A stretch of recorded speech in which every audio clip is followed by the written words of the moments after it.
காலையிலேயே கோரி ரொம்ப வேக வேகமா மீனுவை பார்க்கறதுக்காக பறந்து போய்கிட்டு இருந்தா.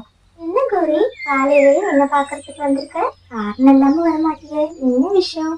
உன்கிட்ட ஒரு உதவி கேட்டுதான் வந்திருக்க மீனு. என்னோட தோழி ஒருத்தி என்னை பாக்குறதுக்காக ரொம்ப தூரத்துல இருந்து வரா. அவளும் நானும் சின்ன வயசு ஃப்ரெண்ட்ஸ். நான் கல்யாணம் ஆகி வேற ஊருக்கு போனதால இப்போ நாங்க பார்த்து சரியா 10 வருஷம் ஆயிடுச்சு. இன்னைக்குதான் அவ வர்றேன்னு எனக்கு சொன்னான்.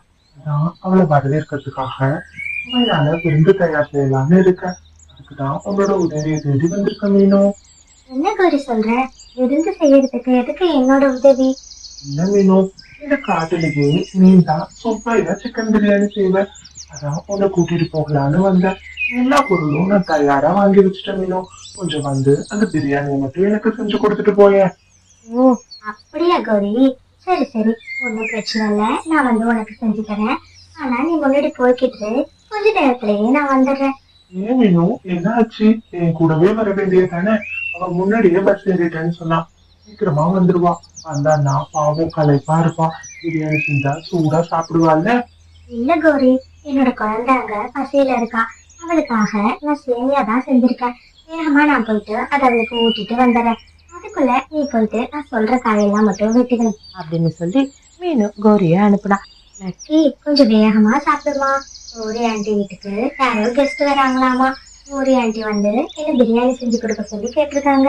நீ சாப்பிட்டு முடிச்சதும் வரேன்னு சொல்லியிருக்கேன். வேகமா சாப்பிடுறா, நீ சாப்பிட்டாதான் அம்மா போக முடியும். சரிம்மா, நீங்க ஒண்ணும் கவலைப்படாதீங்க, நான் வேகமா சாப்பிடுறேன், சரியா? அப்படின்னு சொல்லிட்டு லக்கி ரொம்ப வேக வேகமா அந்த சாப்பாடை சாப்பிட ஆரம்பிச்சா. ஒரு வழியா தன்னோட குழந்தை சாப்பிட்டு முடிச்சதும் மீனு கிளம்பி கோரியோட வீட்டுக்கு போனா. இன்னும் இதுல 2 கிலோ சிக்கன் இருக்கு. இந்த சிக்கனை வச்சு மொத்தமா நீ பிரியாணி செஞ்சிரு. கொஞ்சம் பிரியாணிய நீ உனக்கும் உன்னோட பொண்ணுக்கும் எடுத்துட்டு போ, சரியா? இல்ல கோரி, நானும் என் பொண்ணும் இன்னைக்கு விரதம், எந்த நான்வெஜ்ஜுமே சாப்பிட மாட்டோம். அதனால உனக்கும் உன் தோழிக்கு மட்டும் செஞ்சிடுறேன். செஞ்சது போக மிச்சம் இருக்கிற சிக்கனை வச்சு 65 மாதிரி கொஞ்சம் செஞ்சிடலாம், சரியா? அப்படின்னு சொல்லிட்டு வேக வேகமா கிச்சனுக்குள்ள போன மீனும் சுவையான சிக்கன் பிரியாணியை தயார் பண்ணினா. கூடவே சிக்கன் 65யும் தயார் பண்ணி மொத்தமா வச்சுட்டா. பாரு கிளி, நான் என்னோட தோழி கௌரியோட வீட்டுக்கு வந்திருக்கேன். ஆனா ரொம்ப வருஷமானதால அவளோட வீடு எங்க இருக்குன்னு எனக்கு மறந்துருச்சு. கொஞ்சம் அவளுக்கு வீட்டுக்கு போற வழியை மட்டும் சொல்றியா? கோரி, கோரி வீட்டுக்கா? நீங்க எதுக்காக போறீங்க? இங்க பாரு கிளி, அவ என்னோட நெருங்கிய தோழி. அவளை பாக்குறதுக்காக நான் போறேன். இதெல்லாம் உனக்கு என்ன கேள்வி? வழி கேட்டா சொல்ல வேண்டியதானே? அப்படின்னு ரொம்ப கோவமா கழுகு பேசிச்சு. கழுகு கோவப்படுறத பார்த்து வேக வேகமா அந்த இடத்துல இருந்து மிட்டு பறந்து ஓடிட்டா. கிளி பறந்து போனதை வச்சு கழுகுக்கு நல்லா ஒரு விஷயம் புரிஞ்சுச்சு. இந்த காட்டுல இருக்கிற பறவைங்க எல்லாம் நம்மள பார்த்து பயப்படுறாங்கன்னு.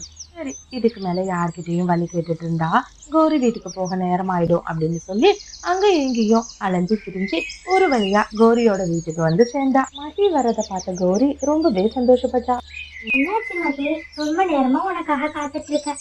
அப்பவே கிளம்புங்க, ஏன் இவ்வளவு நேரம் ஆயிடுச்சு? இல்ல கௌரி, வழியில வழி தெரியாம எல்லா பறவைங்கிட்டையும் கேட்டேன். ஆனா எல்லாரையும் என்ன பார்த்து பயந்து ஓட்டம் அடிச்சுட்டாங்க. அதனாலதான் அங்க எங்கேயும் அலைஞ்சு திரிஞ்சு வர்றதுக்கு நேரம் ஆயிடுச்சு. ஓ, அப்படியா? புதுசா ஒரு கழுக பார்த்தோன்னே காட்டுல இருக்கிற பறவைங்க எல்லாம் பயந்துருப்பாங்க. சரி சரி, நீ அதை நினைக்கலாம் ஒண்ணும் கவலைப்படாத. போக போக என்னோட நண்பன்னு சொன்னா கண்டிப்பா எல்லா பறவைங்களும் உன் கூட ஃப்ரெண்ட் ஆயிடுவாங்க. அப்படின்னு சொல்லிட்டு கழுகு கூப்பிட்டுட்டு வீட்டுக்குள்ள போனா. கௌரி, கௌரி, யார் இந்த கழுகு? என்ன மீனோ, உனக்கும் பயமா இருக்கா? இவ என்னோட தோழி, நான் சொன்னேன்ல, அவதான் இவன். ஓ, உன்னோட சின்ன வயசு தோழன்னு சொன்னியே, அவங்க தானா? ஆமா, எதுக்கு இப்ப இந்த குருவியும் என்ன பார்த்து பயப்படுது? இல்ல மகி, எல்லாருக்கும் கழுகுன்னா ஒரு பயம் இருக்கும் தானே? சரி, நீ ஒண்ணும் கவலைப்படாத, போக போக எல்லாம் சரியாயிடும். ஆமா, இந்த குருவி என்ன பண்ணுவோம் வீட்டுல? இல்ல மகி, எனக்கு பிரியாணி செய்ய தெரியாது. இந்த காட்டிலேயே ரொம்ப பிரமாதமா பிரியாணி செய்யறது இவதான். அதான் நீ வர்றங்கிறதுக்காக பிரியாணி செய்யறதுக்காக அவளை கூப்பிட்டு வந்த. அவ வீடு நம்ம வீட்டுக்கு பக்கத்துலதான் இருக்கு.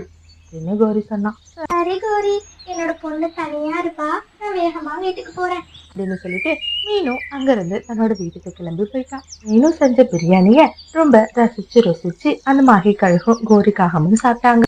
ஆமா கௌரி, அந்த குருவி வந்துச்சுல்ல, அதுக்கு அப்படி எத்தனை குழந்தைங்க இருக்காங்க? இவ்வளவு வேகமா ஓடுது? நிறைய குழந்தைங்க இருந்தாங்க, ஆனா எல்லாரும் இறந்துட்டாங்க. இப்போ அவளுக்கு என்ன இருக்கிறது ஒரே ஒரு பொண்ணு மட்டும்தான். ஓஹோ, அப்படின்னா அவளோட கணவர் எங்க? அவரு 3 வருஷம் காட்டுல அடிச்ச புயல்ல இறந்து போயிட்டாரு.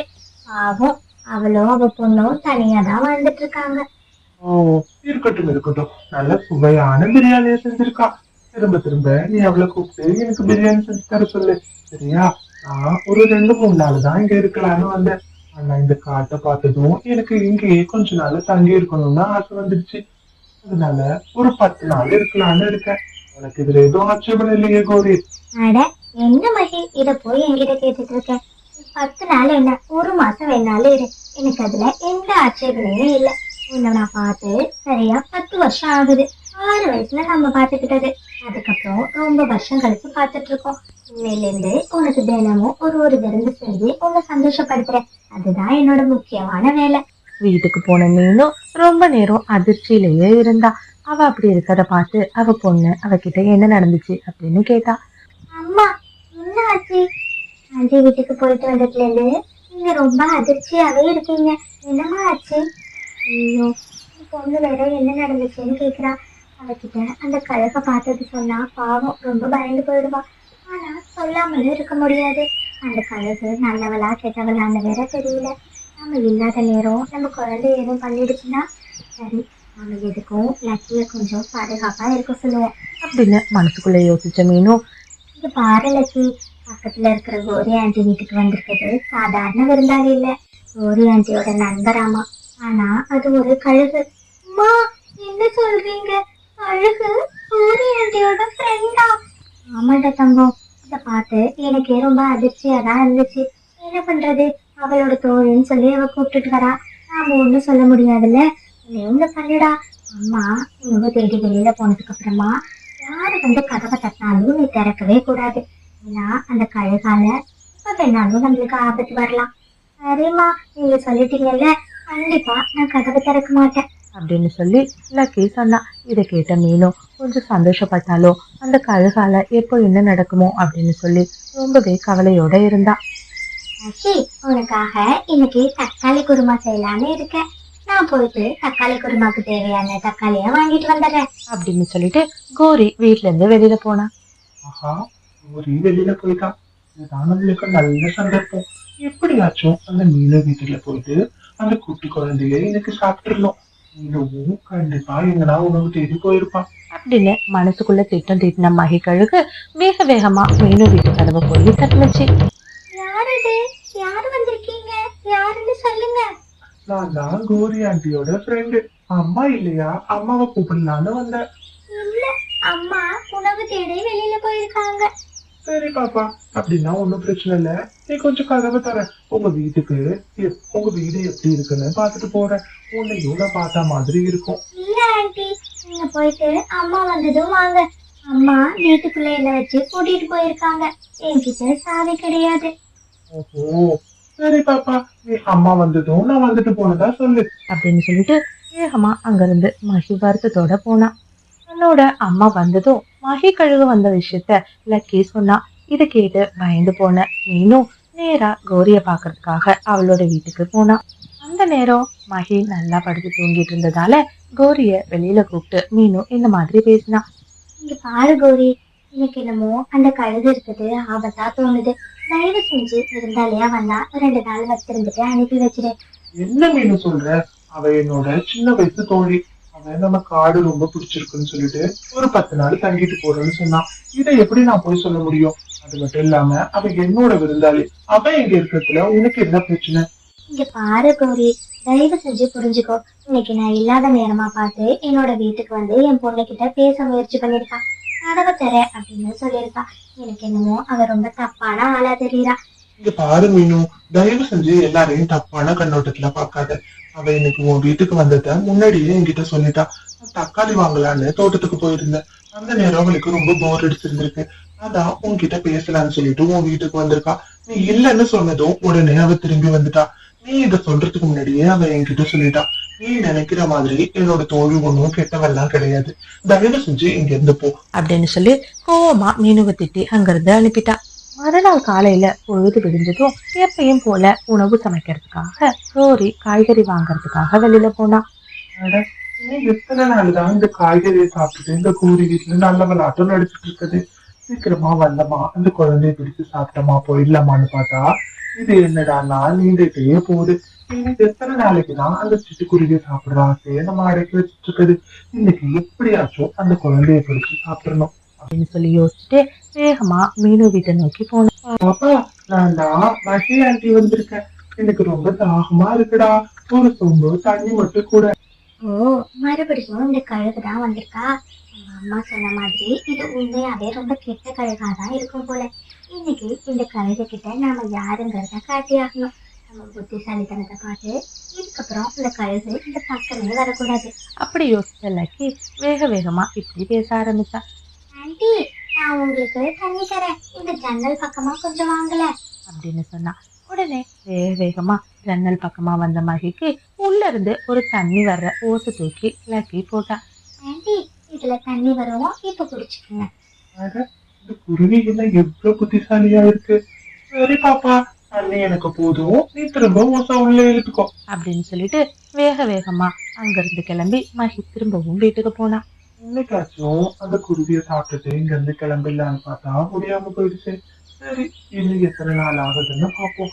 நாக்கு வேற 2 நாளா காய்கறியை சாப்பிட்டு ரொம்பவே அழுத்து போயிட்டு இன்னைக்கு இந்த கௌரி என்ன செஞ்சு வச்சிருக்கானே தெரியல அப்படின்னு சொல்லி புலம்பிட்டு இருந்துச்சு.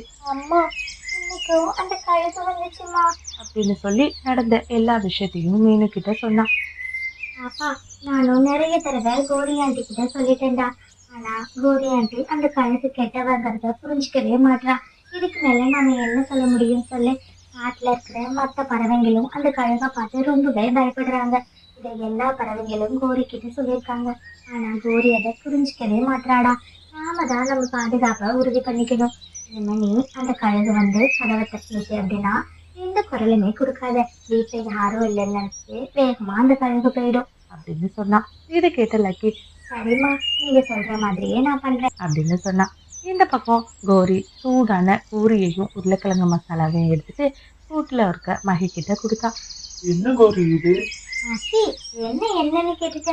எனக்கு ரொம்ப பிடிச்சதுதான் பூரியும் உருளைக்கிழங்கு மசாலாவும். என்னது, பூரியும் உருளைக்கிழங்கு மசாலாவுமா? ஐயோ, இன்னைக்கும் சிக்கன் இல்லையா? அப்படின்னு மனசுக்குள்ள யோசிச்ச மகி, என்ன கௌரி, எப்ப பார்த்தாலும் ஒரே வெஜிடேரியனா கொடுக்குற. இன்னைக்கும் சிக்கன் பிரியாணி இருந்தா நல்லா இருக்கும்.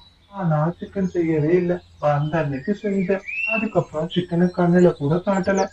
இங்க பாரு மகி, நான் ரொம்ப ஏழ்மையான நிலைமையில இருக்கேன்.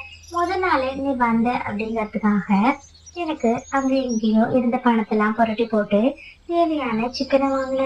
அந்த சிக்கன் வாங்குறதுக்கும் பக்கத்து காட்டுக்கு தான் போயிட்டு வந்தேன் தெரியுமா. இந்த காட்டுல சிக்கன் கிடையவே இல்லை. உனக்கு வேணும்னா நாளைக்கு நான் சிக்கன் சமைச்சு தரேன். இன்னைக்கு இந்த பூரியையும் கிழங்கு மசாலாவையும் சாப்பிடு. சரி கௌரி, நீ சாப்பிட்டுட்டு படு. எனக்கு இப்ப கொஞ்சம் வயிறு உப்புசமா இருக்கு. கொஞ்சம் நேரம் கழிச்சு நான் சாப்பிட்டுக்கிறேன் அப்படின்னு சொல்லிட்டு கோரிய சாப்பிட சொன்னா. கோரி உருளைக்கிழங்கு மசாலாவை சாப்பிட்டுட்டு வேகமா அசதியில படுத்து தூங்கிட்டு. இந்த கௌரி ரொம்பவே அழிச்சாட்டியம் பண்றா. என்னமோ சிக்கன் சமைச்சு கொடுப்பான்னு பார்த்தா காய்கறியா போட்டு நம்மள சாக அடிக்கிறா. அந்த குருவி என்னடானா நம்ம கிட்ட இருந்து எப்படியும் ஒவ்வொரு நாளும் தப்பிச்சுட்டு இருக்கு. இன்னும் எத்தனை நாள் தான் அந்த குருவிக்காக இவ சமைக்கிற காய்கறியை சாப்பிட்டுட்டு நாம இருக்கிறது? இன்னைக்கு இந்த கோழியை நாம சாப்பிடலாம். அப்பதான் ரொம்ப நாளா சாப்பிடாம இருக்கிறதுக்கு கொஞ்சம் திருப்தியா இருக்கும். ஆனா என்ன, இவ நம்மளோட தோழி ஆயிட்டு இவளை போய் எப்படி சாப்பிடுறது? தோழியா இருந்தா என்ன, இப்போதைக்கு நம்மளுக்கு பயிறு பசிதான் முக்கியம். ரொம்ப பசியா இருக்கு. இந்த காகமும் நல்லா தந்து தொங்குது.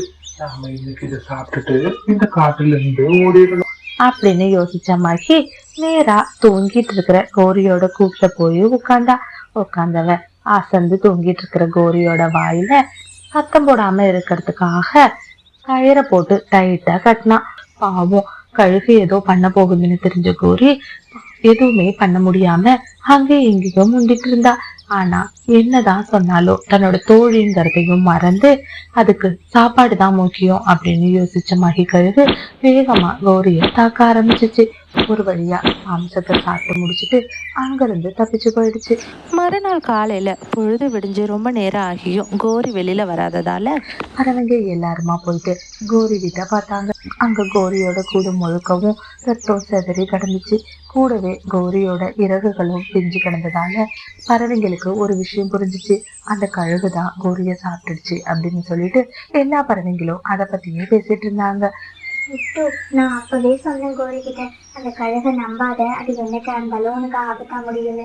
கோரி கேட்கவே இல்லை. இப்படி அநியாயமா அவரை ஏது சாப்பிடுது அப்படின்னு சொல்லி ரொம்பவே வருத்தப்பட்டா. இந்த கதையோட கருத்து என்னங்கிறத நான் இப்போ சொல்ல போறது இல்ல. உங்களுக்கு இந்த கதையை பார்த்ததுல என்ன தோணுது அப்படிங்கறத மறக்காம கமெண்ட்ல சொல்லுங்க. இந்த மாதிரி நிறைய ஸ்டோரிஸை பார்க்கறதுக்கு நம்ம சேனலை சப்ஸ்கிரைப் பண்ணுங்க. வீடியோ பிடிச்சிருந்தா லைக் பண்ணிட்டு உங்க ஃப்ரெண்ட்ஸ் கூடவும் ஷேர் பண்ணுங்க. தேங்க்ஸ் ஃபார் வாட்சிங்.